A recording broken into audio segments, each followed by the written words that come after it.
Ini adalah piramid pandangan belah atas nih. Cuba tengok. Ni ke atas. Okey, tengok Ni Cok Mar Firaun. Duduk dengan siapa Cok Mar ni sekarang? Queen Elizabeth. Amalatu sebalona hijau dor, hatiku sangat terkacau. Balku tinggal empat, ku pegang merah terang. Assalamualaikum warahmatullahi wabarakatuh. Kembali lagi di Indoriek TV. Nah, beberapa hari ini kita lanjutkan, kita banyakkan melihat ceramah-ceramah atau kajian-kajian Ustadz Auni Muhammad. Karena banyak ceramahnya atau kajian-kajiannya ini yang wow, gila, ini mind blowing banget ya. Kemarin kita sudah sempat lihat World Bank, terus ada juga pesan-pesan di sebalik film-film terkenal Hollywood. Nah, sekarang ini ada judul video yang tidak kalah serunya yang untuk kita lihat, yang untuk kita kaji, untuk kita cermati ya dari Ustadz Auni Muhammad ini. Ini dia videonya. Nah, ini ya. Inilah Ya'jud Ma'jud yang sebenarnya Ustadz Auni 2017. Sudah lama, 4 tahun yang lalu, tapi aku belum pernah tengok juga, jadi pengen banget aku tengok ini bagaimana penjelasan Ustadz Auni Muhammad tentang Ya'jud dan Ma'jud ya. Kita sudah banyak tahu juga sejarah-sejarahnya, cerita-ceritanya Ya'jud dan Ma'jud itu seperti apa, ciri-cirinya dan lain-lainnya. Tapi kalau untuk Ustadz Auni Muhammad, cara menjelaskannya kan pasti beda dan pasti menarik lah ya. So, kita akan lihat video yang satu ini. Tapi sebelumnya, untuk kalian yang terlewatkan reaction aku sebelumnya untuk Ustadz best di Malaysia, silahkan cek description box di bawah. Sudah ada link playlist lengkapnya, kalian hanya perlu lihat di sana dan sudah lengkap semuanya guys. So, langsung aja kita lihat video yang satu ini dari Ustadz Auni Muhammad. Yuk. Indoriek. Nah, ini dia guys. Dari Relax TV ya guys. Present. Siapa Ya'jud dan Ma'jud? Siap. Apakah yang dikatakan sebagai Yahudi Bani Israel? Nah, ini Ustaz. Dan siapakah yang dikatakan Yahudi yang non ini Theodor Herzl ya? Ataupun disebut sebagai Yahudi Zionis. Oke. Baik, sejarah awal yang dirakamkan oleh Allah Subhanahu wa taala di dalam Al-Quran sebagai contoh. Kalau kita mempelajari dan menelusuri sejarah para anbiya, yaitu sejarah para nabi, sejarah para rasul dan sejarah para utusan-utusan Allah, maka untuk melahirkan dan mengeluarkan kelompok daripada nasab ataupun salasilah keturunan Bani Israel, kita harus berpegang pada satu kedudukan yang paling kukuh, yaitu merujuk kepada Nabi Ibrahim alaihi salam. Baik, bila kita sebut tentang Nabi Allah Ibrahim di dalam sejarah ataupun literatur Islam, kita mengetahui bahawa Nabi Ibrahim ini berasal daripada bumi Faddam Arab, ataupun disebut sebagai bumi Babylon. Inilah bumi asal yang dihuni oleh Nabi Ibrahim alaihi salam, sekarang dalam wilayah geografi perbatasan negara Iraq. Di sinilah Allah mengutuskan Nabi Ibrahim untuk menentang kesombongan, untuk menentang seorang makhluk Allah, seorang maharaja yang bernama Namrus. Yang ni sedia maklum bagi kita dalam sejarah. Selepas berlaku peristiwa pembakaran Nabi Allah Ibrahim akibat penentangan terhadap Namrus, maka Nabi Ibrahim telah melakukan penghijrahan. Nabi Ibrahim membawa sebahagian besar ahli keluarga dia, termasuk isteri dia, iaitu siapa isteri Nabi Ibrahim? Siapa ya? Isteri Sarah. Yang bahasa Melayu kita selalu letak Siti kat depan. Siti Sarah pun kita faham, Sarah pun kita faham. Di samping itu, Nabi Ibrahim juga membawa adiknya Haran. Haran ni bapa kepada Nabi Lut alaihi salam. Jadi sini nampak bagi kita bahawa Nabi Ibrahim itu ialah bapa saudara kepada Nabi Allah Lut alaihi salam. Mereka melakukan perjalanan ke arah utara. Kalau kita ikuti peta dan sempadan geografi Utara kemana sekarang, dia? daripada Iraq mereka melangkaui perjalanan dan perbatasan ke arah bumi Syria. Mereka turun daripada Lebanon, mereka turun ke Israel, mereka turun ke Palestin, dan kemudian mereka masuk kawasan utara Mesir. Di sinilah berlaku perampasan, iaitu perampasan Sarah daripada Maharaja Mesir pada waktu tersebut, yang mana Sarah dirampas cerita ternyata. ini saya kata sedia maklum bagi kita melalui kisah merampasnya Sarah daripada Maharaja Mesir inilah membawa kepada Nabi Ibrahim dianugerahkan Hajar. Nabi Ibrahim dianugerahkan Hajar, kemudian dikahwini Hajar sebagai isteri yang kedua. Dan di sini kita harus memahami satu benda. Bila Nabi Ibrahim berada dalam wilayah Mesir, tidak dapat tidak perkara yang paling sinonim dan paling dekat dengan Mesir ialah Fir'aun. Adakah yang merampas Sarah pada waktu tersebut adalah keturunan-keturunan daripada dinasti ataupun kerajaan Fir'aun? Tidak. Sebenarnya zaman Nabi Ibrahim masuk ke dalam wilayah ataupun daerah Mesir, dia ialah zaman awal pemerintahan Hyksos. Hyksos ini memerintah hampir 500 tahun di Mesir. Kalau kita ikuti daripada awal sejarah dinasti Mesir, dia ada zaman dinasti Mesir Hilir, ada zaman dinasti Mesir Hulu, baru masuk kepada dinasti yang pertama sampailah kepada dinasti yang ke-17. Bila penghujung dan berakhirnya dinasti ke-17, waktu inilah satu bangsa yang dipanggil sebagai bangsa Hyksos. Asalnya mereka adalah bangsa yang menumpang di bumi Mesir, tapi lama-kelamaan mereka mengumpul bala tentera dan kekuatan, mereka berperang dengan dinasti Mesir. Akhirnya kemenangan berada di pihak Hyksos. Jadi Hyksos ambil alih sementara pemerintahan kerajaan Mesir sampailah berlangsungnya lebih kurang hampir 500 tahun. Bila mereka tewas, barulah naik dinasti pemerintahan Fir'aun yang bersambung daripada hak 17 yang tewas tadi. Jadi hak naik hak baru ni dinasti Fir'aun yang ke-8, yang ke-18. Sebab itulah kalau kita ikuti sejarah Al-Quran sebagai contoh, bila kita baca kisah-kisah Nabi Musa, sering naik nama-nama Fir'aun. Tapi bila kita baca kisah-kisah Nabi Allah Yusuf, sedangkan Nabi Allah Yusuf berada di bumi dan di tempat yang sama, di bumi Mesir, tapi satu nama Fir'aun pun tak pernah keluar dalam sejarah kisah Nabi Yusuf. Iya, kenapa ya? Sebab zaman Nabi Yusuf ialah zaman pemerintahan Hyksos, bukan zaman pemerintahan Fir'aun. Jadi Fir'aun pada zaman Nabi Allah Musa adalah Fir'aun ketiga pada dinasti ke-19, merujuk kepada Fir'aun yang bernama Ramses II. Walaupun demikian, ada perbahasan-perbahasan yang panjang. Kalau kita ikuti ciri-ciri Fir'aun yang terdapat pada zaman Nabi Musa, ada yang mengatakan, terutama dalam tafsir Ibnu Katsir, mengatakan bahawa Fir'aun Nabi Musa bernama Al-Walid bin Mus'ab.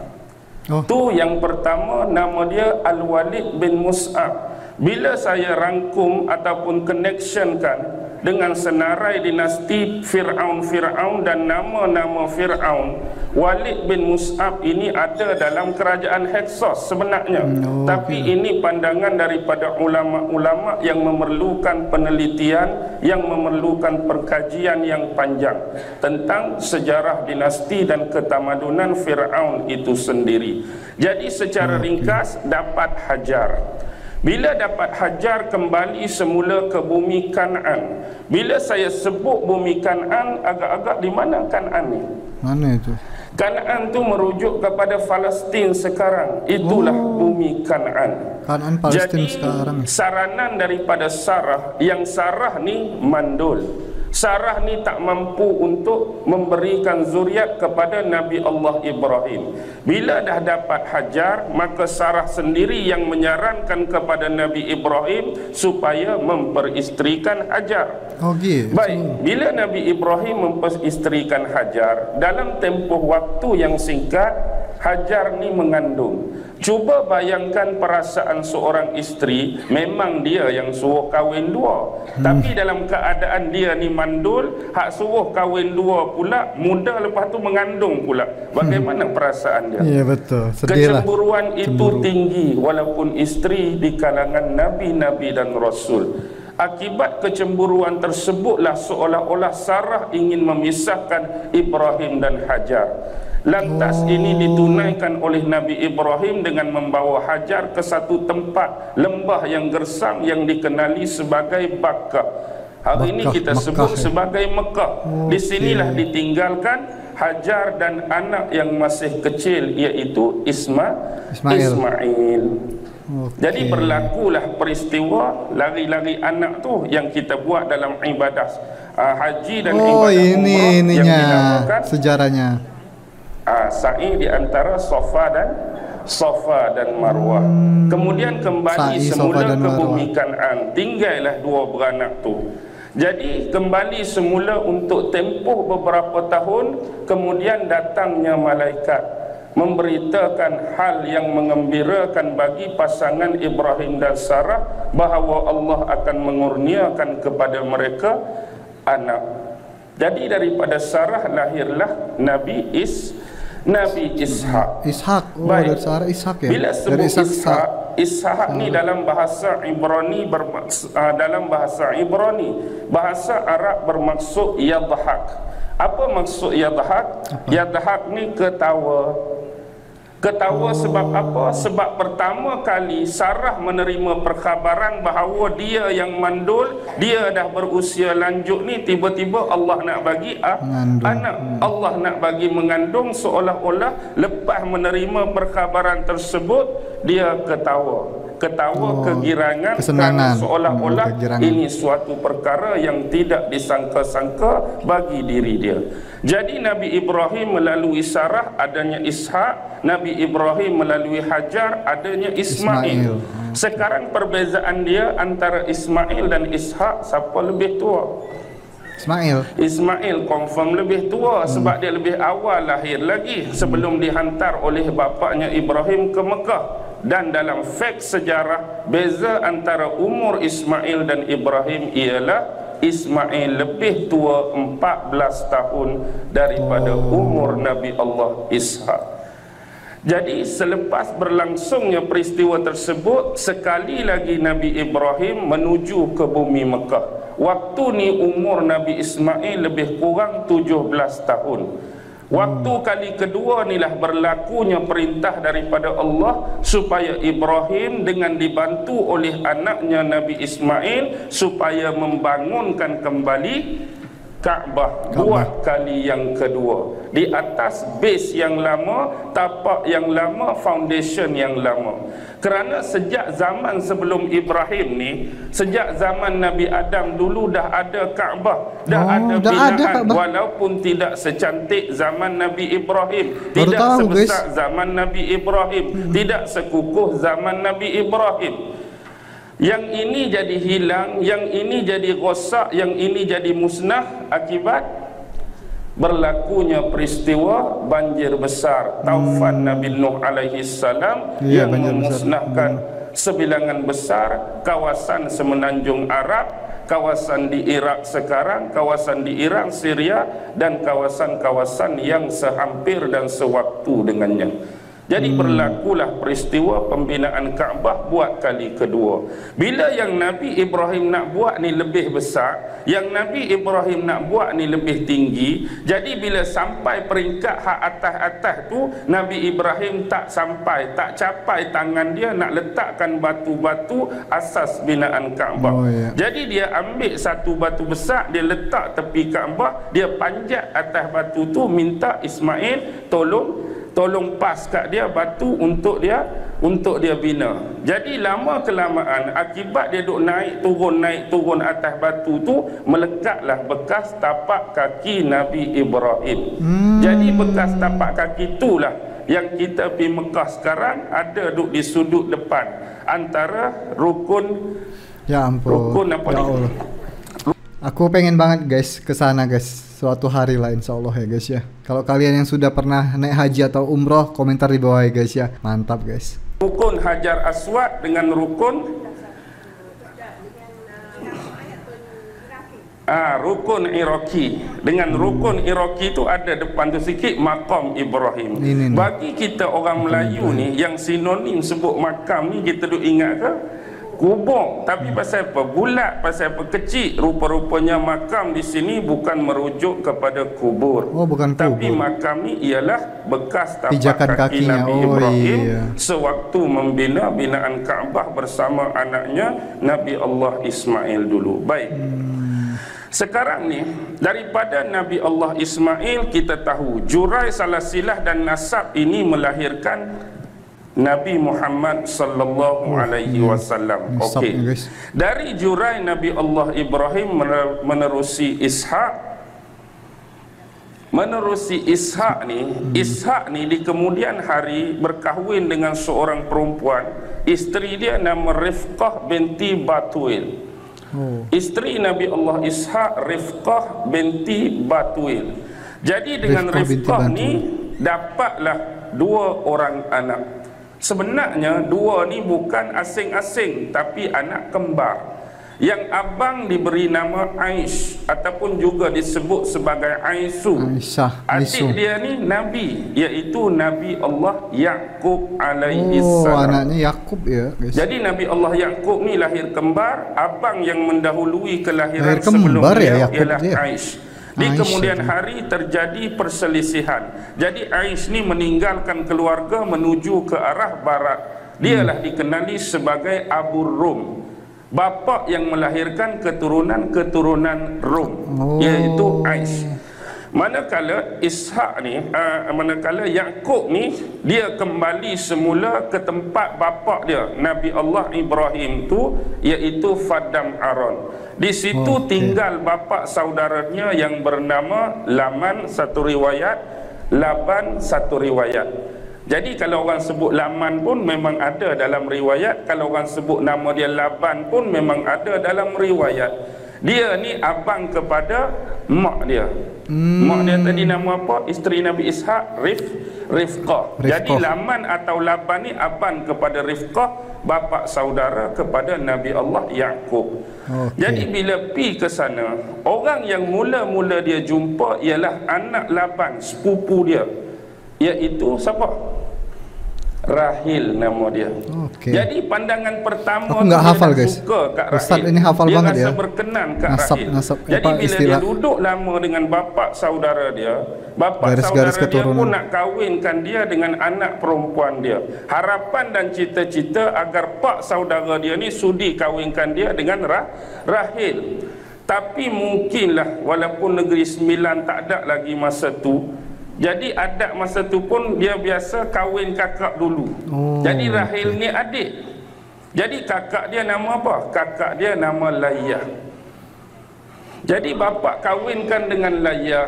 Jadi bila kahwin beberapa tahun, nampak ketidakceriaan, ketidakseronokan pada diri Nabi Allah Yaqub. Jadi dikahwinkan pula dengan adik, iaitu Rahil tadi. Ingat, syariat masa tu membenarkan kahwin 2 beradik serentak. Jangan buat bangai hari ni.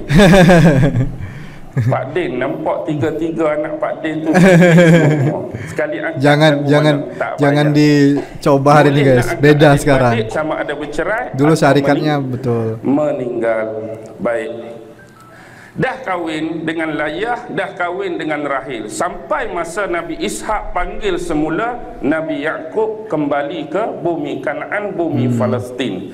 Jadi bapa ni sayang kepada 2 anak-anak dia, lalu dibekalkan dengan 2 orang pembantu. Satu nama Zalfah untuk Layah, satu nama Balhah untuk Rahil. Jadi tak dan ke mana-mana sampai tengah jalan kahwin 4-4. Jadi isteri Nabi Allah Yaqub ni 4 orang. 4 ya. Yang pertama tadi Layah. Yang kedua Rahil. 3 Zalfah. 4 Balha. Baik. Layah ni 6 orang anak. Wih, banyak anaknya. Yang pertama Raubin, Syam'un, Levi, Yahuza, Izakar, Zebulun. 6 Rahil, Nabi Allah Yusuf dengan Yusuf, adik dia Bunyamin. Bunyamin. Zalfah adiknya Nabi dengan Yusuf. Ashir, Balhah dan Naftali.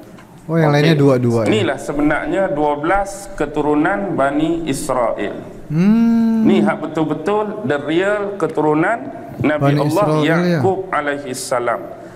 Dalam bahasa Arab Bani ni anak-anak. Israel tu Nabi Allah Yaqub lah. Pemahaman kalimah dan perkataan Israel di sisi kita orang Islam tak sama dengan pemahaman kalimah dan perkataan Israel di sisi Bani Israel sendiri.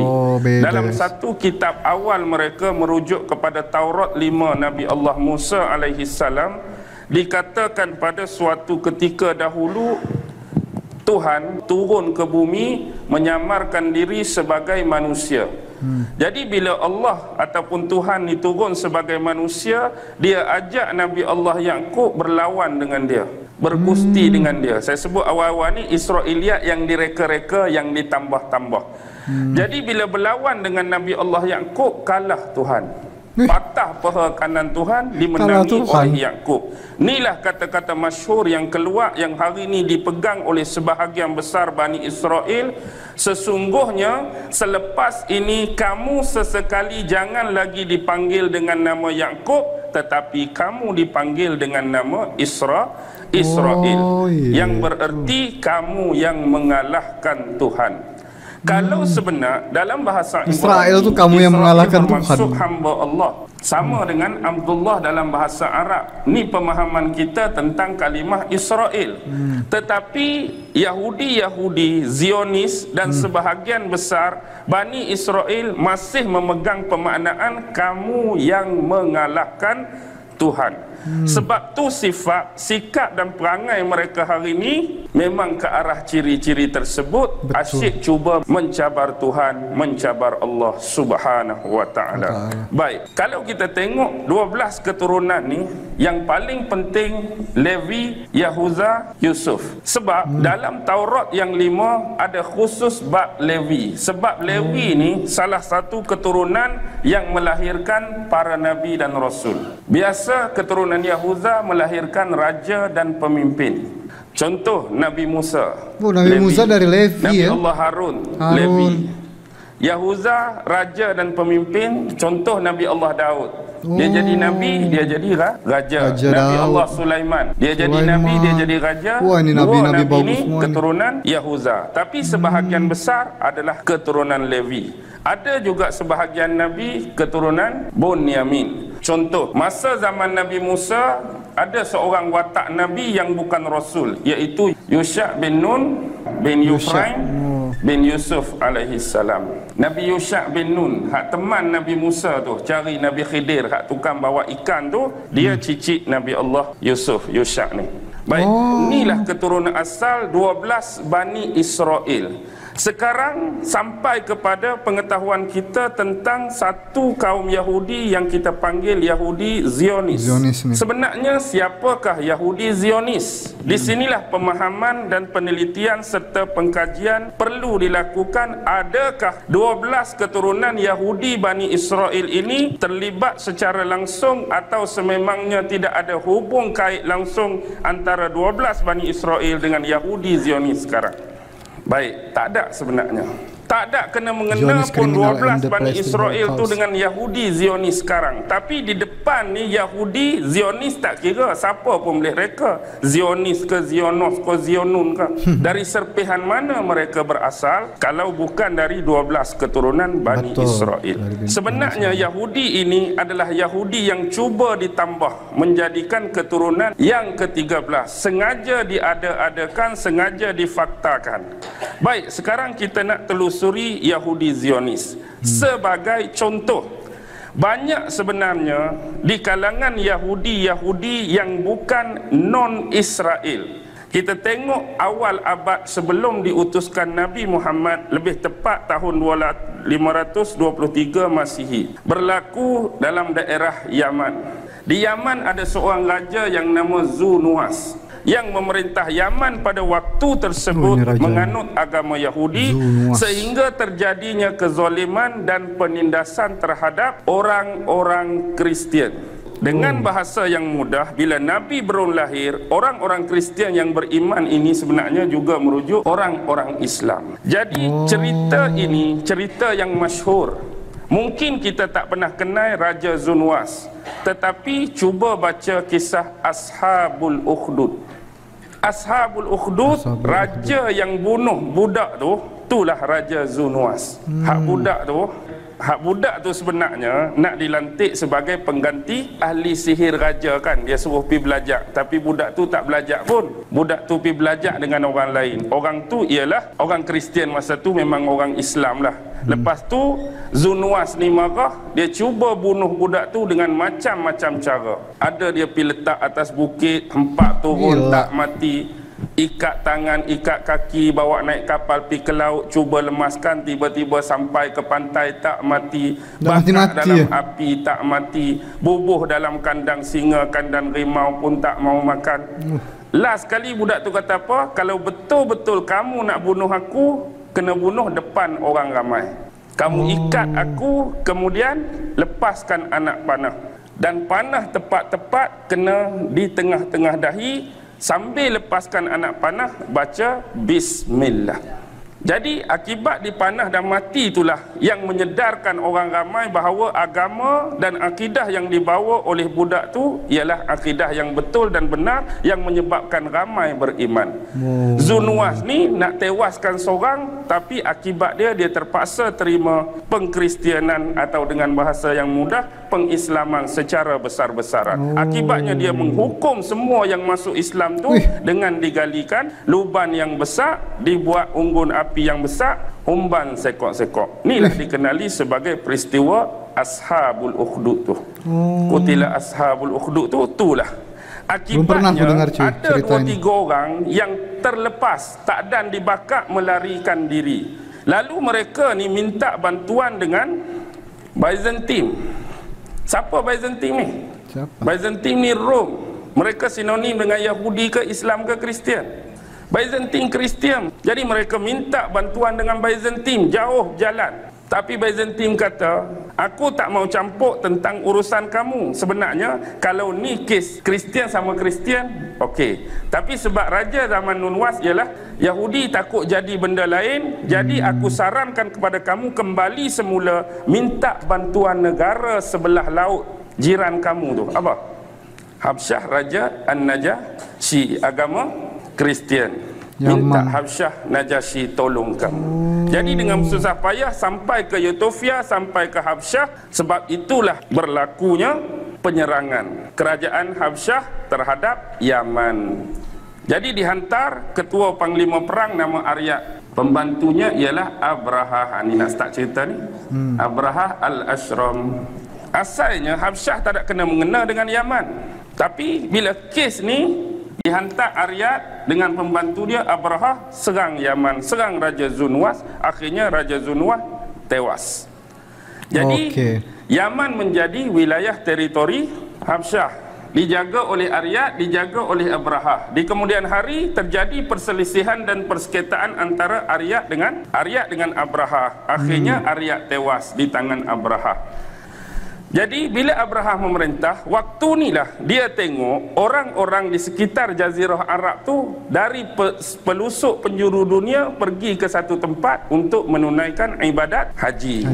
Hak inilah dia cuba buat apa dekat Yaman. Dia cuba buat Kaabah dia sendiri. Kaabah daripada emas besar. Tapi ini seorang pun tak pergi buat haji. Tetap di sana.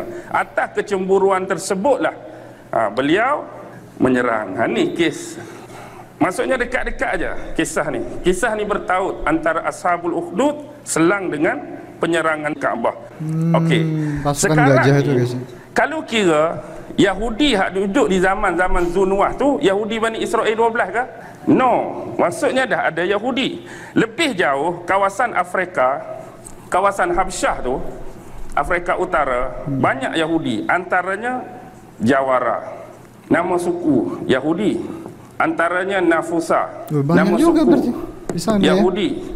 Kahina, nama suku Yahudi. Ni antara suku-suku paling awal di Afrika dahulu. Kawasan Habsyah dan kawasan sekitar yang jadi Yahudi. Tapi mereka non Bani Israel. Inilah disebut sebagai Yahudi Mizrahi, Yahudi Timur. Termasuk Yahudi Mizrahi ialah Yahudi Yaman, Yahudi Lubnan, Yahudi Syria, Yahudi Iraq, Yahudi Parsi, Yahudi Bukhari, kawasan-kawasan timur. Atas sekali Yahudi apa? Ashkenazi. Apa itu? Inilah sebenarnya asalnya Yahudi Khazar. Inilah keturunan Ya'juj Ma'juj ni. Antaranya Hitler Ashkenazi, hak geng-geng komunis Karl Marx Ashkenazi, Stalin Ashkenazi. Siapa lagi? Lenin Ashkenazi, Bill Gates Ashkenazi. Kebanyakan Ashkenazi hak geng-geng popular. Geng-geng hak mendominasi dunia ialah Yahudi Ashkenazi. Asalnya Jerman dan Rusia. Maksudku perut juga masuk guys. Semenanjung Harrison Ford, pergunungan Kaukasus. Okey. Yahudi Khazar ni bukan Yahudi 12, tapi satu fakta yang saya jumpa, mereka ni seolah-olah masih ada sisa-sisa Yahudi yang 12. Ingat tak kes Nabi Musa? Waktu dia turun daripada Bukit Tursina, Samiri buat patung lembu. Jadi Nabi Musa mengusir Samiri dan pengikut-pengikut dia. Maksudnya ada lagi Yahudi yang tak mau ikut Nabi Musa, ikut belakang Samiri. Jadi Samiri berhijrah tu dikatakan dia tetap keturunan hak 12 tu sebab asal geng-geng Nabi Musa. Kata setengah riwayat, keturunan hak serpihan itulah yang jadi ni. Bila mereka asimilasi dengan penduduk setempat, maksudnya darah Yahudi tu masih ada. Tu satu riwayat. Tapi riwayat lain kata Yahudi Khazar. Baik, bila sebut Yahudi Khazar, kita kembali dalam surah Al-Kahfi. Surah Al-Kahfi sebut ada satu bangsa yang selalu diserang tak? Dan bangsa ni minta tolong dengan siapa?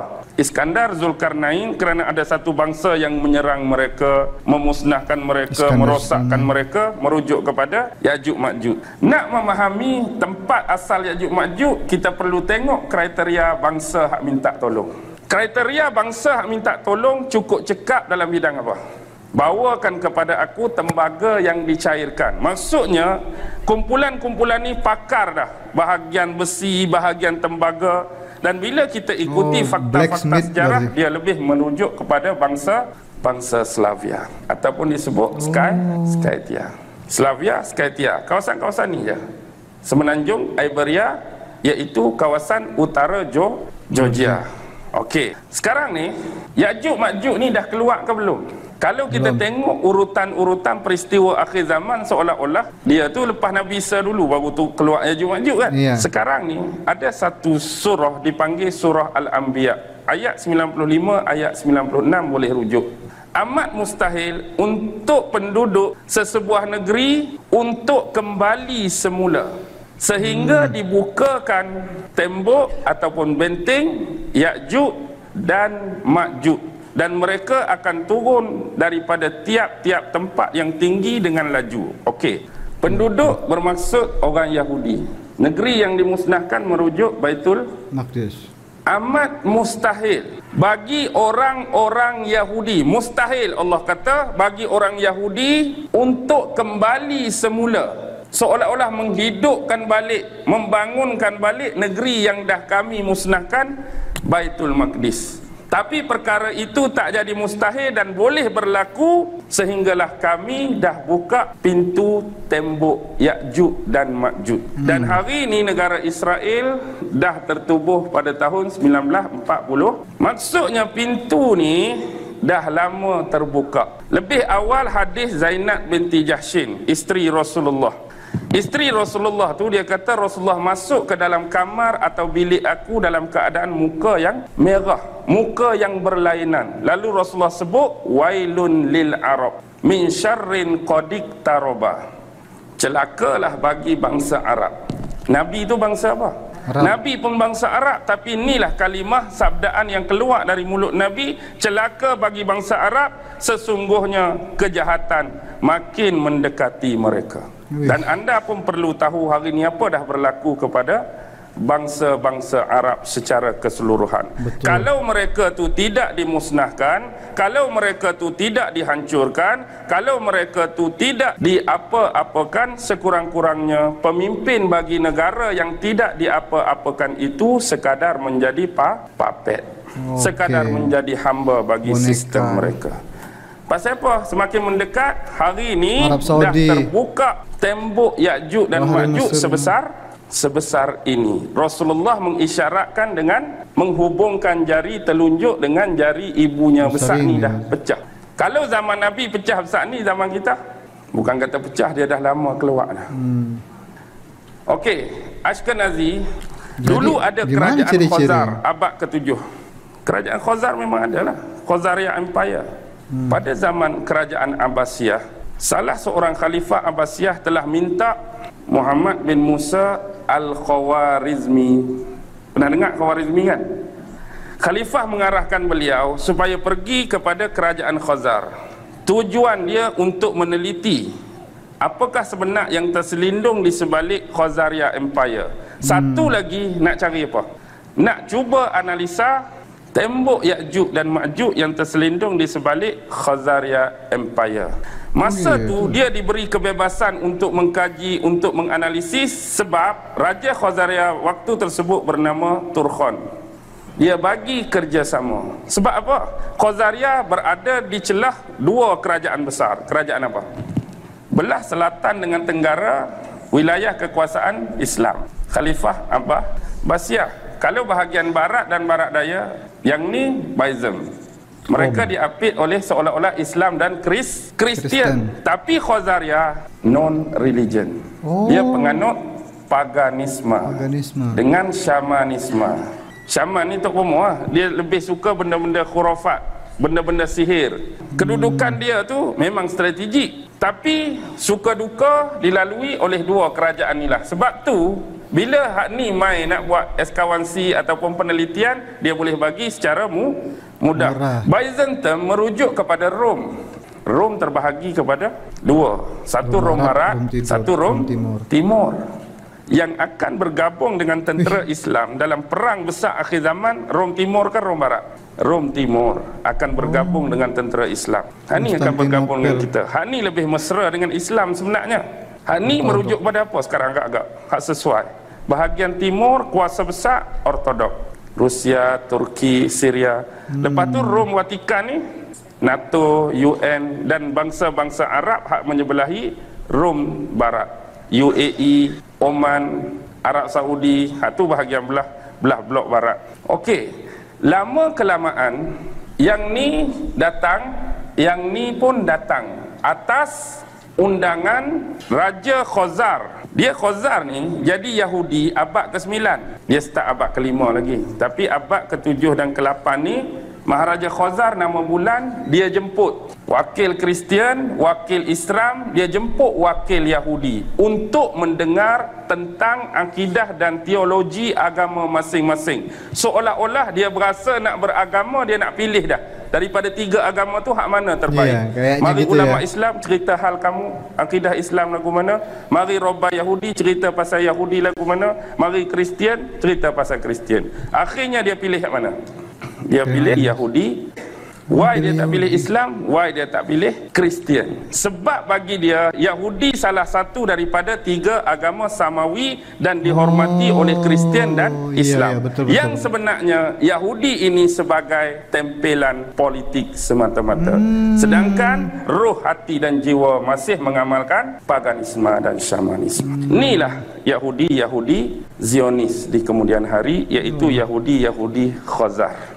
Inilah hak membentuk kerajaan haram Israel 1948. Tak ada kena-mengena kecil dengan banget 12 guys. Bani Israel. Keturunan 12 Bani Palestin Israel di mana dibuat sama Israel. Penipuan terpaksa direka untuk peristiwa Holocaust. Seolah-olah Nazi dengan perwatakan Hitler telah membunuh Yahudi seramai 6 juta orang. 6 juta orang Yahudi terbunuh. Siapa bunuh? Nazi.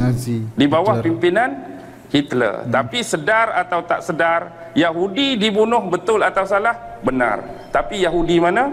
Yahudi inilah yang faham sebenarnya bahawa bumi Israel bukan lagi untuk mereka. Bila nak tubuhkan Yahudi Israel 48, mereka minta Yahudi hak sebenar pun kembali balik, tapi geng-geng ni tak mau. Hak benar-benar 12 Bani Israel tak mau. Sebab dah dijanjikan Israel ni bukan untuk mereka. Mereka lebih senang dan selesa di bawah kepimpinan Islam waktu duduk di Palestin dulu. Islam lebih bagus, Islam lebih adil. Akibatnya tak dengar kata peristiwa Holocaust terpaksa dibuat. Akibatnya orang yang tak faham akan kesian kat siapa? Kesian kat Yahudi. Yahudi baik sebenarnya dibunuh. Jadi kesiannya kat Yahudi. Kita perlu buat secara cepat negara Israel ni bagi orang Yahudi ni ada penempatan, ada tempat tinggal. Benda ni untuk tagih simpati supaya orang kesian dekat Yahudi. Sebenarnya yang nak bukan 12, tapi yang nak itulah Khazariah, Zionis, Ya'juj Ma'juj. Akhirnya dengan kejatuhan Turki Osmaniyah, jadi kesimpulannya tuh Ya'juj Ma'juj versi Ustadz Auni Muhammad ini adalah Yahudi Zionis, guys. 24 Bukan lalu dibahagikan wilayah-wilayah yang dipunyai oleh Osmaniyah. Italia ambil sikit, Perancis ambil sikit, Amerika ambil sikit, Jerman ambil sikit, dapat Israel. Dia Ya'juj Ma'juj ni sebenarnya keturunan siapa? Nabi Nuh. Dia ada anak nama Kan'an. Dia ada anak nama Sam. Dia ada anak nama Ham. Dia ada anak nama Yafis. Kan'an ni yang meninggal, tak mau ikut dia, lemah itulah, tak mau naik kapal. Sam melahirkan keturunan Arab. Ham melahirkan keturunan Negro lah, Habsyah, kulit-kulit hitam tu. Yafis melahirkan keturunan Eropah, keturunan Turk. Dia sebut Turk dulu, sekarang kebetulan ada negara Turki. Turk dalam bahasa Arab bermaksud tertinggal. Tertinggal maksudnya satu bangsa yang ditinggalkan di sebalik tembok, tu sebenarnya keturunan Turk. Asalnya Ya'juj Ma'juj ni keturunan Turk. Bukan merujuk pada Turki sekarang lah, kebetulan nak sama. Turki pun memanglah keturunan tu juga. Turki pun Rusia, Mongol. Baik, sekarang kita tengok bila mereka keluar, mereka pergi ke arah mana? Paling awal mereka naik ke utara. Bila naik ke utara daripada kawasan Rusia tu, kita ada satu kawasan yang dalam tu ada Sweden, yang dalam tu ada Finland, Eropah yang dalam tu ada Luxembourg. Biasa kawasan ini dipanggil kawasan Skandinavia. Dan Skandinavia terkenal dengan orang-orang Viking. Baik. Mereka bertukar jadi manusia-manusia Viking. Sekarang ni mereka Eropah timur ni, England, Eropah barat. Waktu inilah mereka menukar, mereka konon-kononnya mereka adalah bangsa Anglo-Saxon, bangsa asal bagi Eropah barat. Sebenarnya mereka datang dari situ. Bila masuk ke sinilah, ni zaman perebutan antara 3 island, Scotland dan England. Baik, zaman ni zaman peperangan. Yang inilah yang digambarkan dalam filem Braveheart, lakonan Mel Gibson tu kan. Hak zaman perang tu kan, perang berebut tanah, perang berebut kerajaan. Itu banget masa itulah depa masuk. Tahu semua filem-filem. Paling awal depa masuk tanah Scotland. Di sinilah tertubuhnya Freemason buat kali pertama. Sebab tu disebut sebagai Scottish Rite. Lalu bila keadaan reda, digabungkan semua kerajaan-kerajaan ni dibentuk kerajaan UK. United Kingdom, Great Britain ke ikut dia lah. Jadi Bila tubuh the Scottish Rite, sekarang kita tahu dah Freemason dah tertubuh. Sekarang ni yang jadi masalah, Freemason dia bawa, siapa menganggotai Freemason tu? Banyak Dah betul. dia yang tubuh, mestilah geng-geng Albert Einstein juga guys. geng-geng Khazar Freemason. tadi lah. Mereka Henry Ford, percaya Harry kepada Houdini. Gautu. Who is Gautu? Greatest architect Kan of the lambang universe. Freemason dulu, dia ada lambang, ada huruf apa kat tengah tu? Huruf G. G. The greatest, the glorious architect of the universe. Siapa rujukan mereka bagi huruf G? Sebenarnya base dia sudah ada zaman Nabi Ibrahim. Bila Tower of sebut zaman Babel. Nabi Ibrahim, dia merujuk kepada Namrus. Namrus lebih awal nak menyatukan Iya, semua menara Babel wilayah itu guys. Assyria, Chaldea, Aromia, Sargon, Babylon dalam satu kerajaan. Dia nak mewujudkan one world World. government. Satu pemerintahan di bawah satu pemerintah.